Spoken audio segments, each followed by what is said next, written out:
আজ আমি আপনাদের জানিয়ে দেব শিবরাত্রির দিন শিবলিঙ্গে বেলপাতা নিবেদন করার সময় আপনাকে এই বিষয়টি জানতেই হবে। ভুলেও করবেন না একটি কাজ।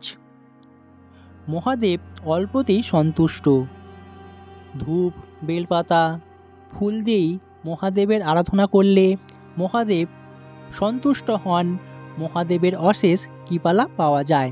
তবে মহাদেব যেমন অল্পতেই সন্তুষ্ট, আবার অপরদিকে মহাদেবের পুজোর সময় এই বিষয়টি অবশ্যই আপনাকে খেয়াল রাখতে হবে।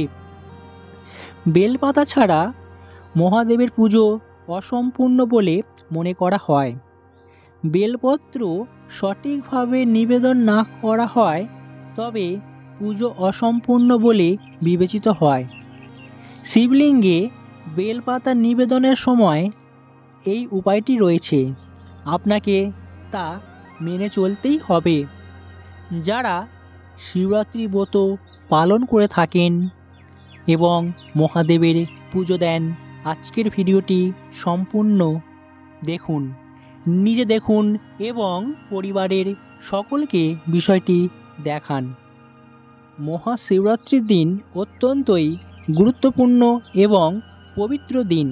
এই দিনে মহাদেবকে আরাধনা করার সর্বশ্রেষ্ঠ দিন বলে মনে করা হয়ে থাকে এবং পুজোর সময় শিবলিঙ্গে বেলপাতা নিবেদন করার গুরুত্ব রয়েছে। তবে বেলপাতা সঠিকভাবে নিবেদন করা হয় তবেই পুজো সম্পূর্ণ হবে। শিবলিঙ্গে বেলপাতা অর্পণের সময় আপনাকে এটি খেয়াল রাখতে হবে। বিশ্বাস করা হয় যে এই দিনে সত্যিকারের ভক্তি ও নিষ্ঠাভাবে মহাদেবের পুজো করে থাকলে তার জীবনের মনস্কামনা পূরণ হবে। ফাল্গুন মাসের কৃষ্ণপক্ষের চতুর্দশী তিথিতে মহাশিবরাত্রি উৎসব পালিত হয়। এই বিশেষ দিনে শিবলিঙ্গে ফল, ফুল, বেলপাতা ইত্যাদি নিবেদন করা হয়ে থাকে। পুজোর সময় বেলপাতা অত্যন্তই গুরুত্বপূর্ণ একটি ভূমিকা পালন করে থাকে। এই বেলপাতার মধ্যে লুকিয়ে রয়েছে আমাদের জীবনের সৌভাগ্যের চাবিকাঠি, আপনি তা বলতেই পারেন। হ্যাঁ, একদম ঠিক শুনেছেন। আমরা আমাদের আরাধ্য দেবদেবী পুজো করার সময় বিভিন্ন রকমের পুজোর উপকরণ করে থাকি, তেমনি মহাদেবের পুজোর সময় আপনাকে এই বিষয়টি জানতেই হবে। শিবলিঙ্গে আপনি যখন বেলপাতা নিবেদন করবেন সর্বদা উল্টো করে নিবেদন করা উচিত, অর্থাৎ যেদিকে বেলপাতার মসৃণ পৃষ্ঠ থাকে সেই অংশটি শিবলিঙ্গে নিবেদন করতে হবে। মনে রাখবেন যে অনামিকা, বুড়ো আঙুল এবং মধ্যমা আঙুলের সাহায্যে বেলপত্র নিবেদন করা উচিত। আপনাকে সর্বদাই খেয়াল রাখতে হবে বা মনে রাখতে হবে যে অনামিকা, বুড়ো আঙুল এবং মধ্যমা আঙুলের সাহায্যে বেলপাতা নিবেদন করা উচিত। গাছ থেকে আপনি যখন বেলপাতা তুলবেন তখনও আপনাকে একটি নিয়ম মানতেই হবে। মনে রাখবেন বেলপাতা গাছের পুরো ডাল একেবারে ভেঙে ফেলবেন না, এটা অনেকেই করে থাকেন।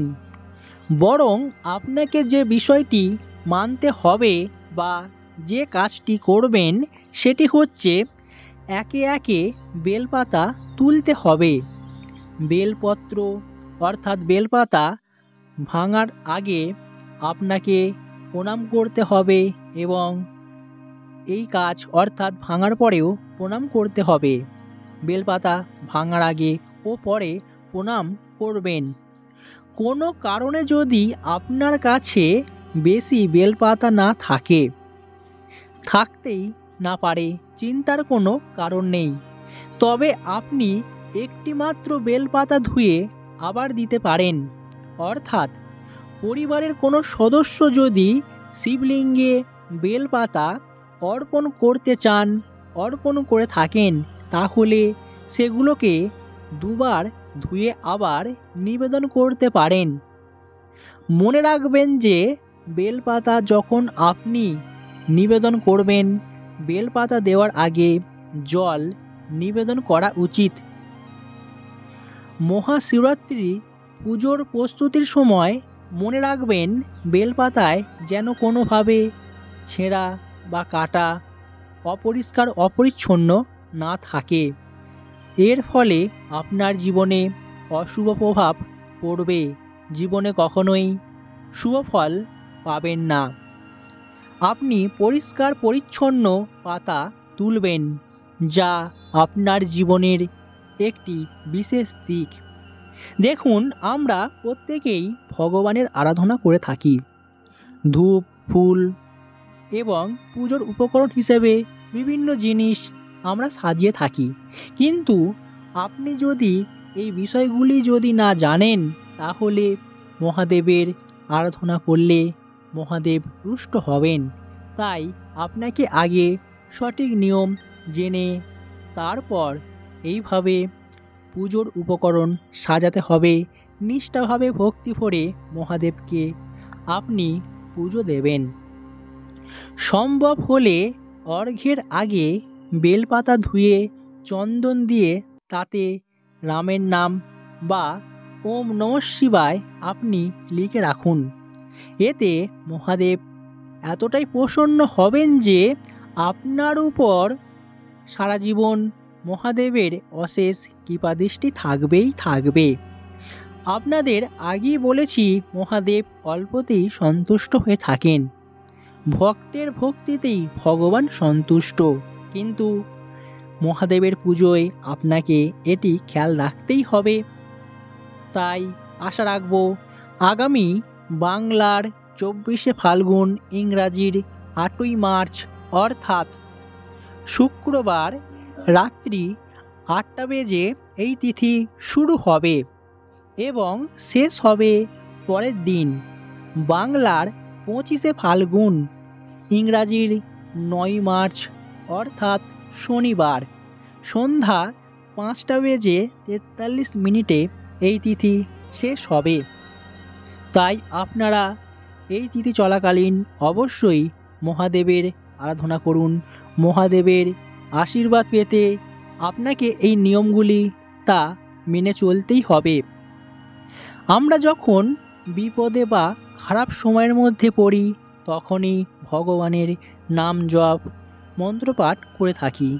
কিন্তু তার আগে আমরা কেউ কখনোই ভগবানের কাছে শরণাপন্ন হই না।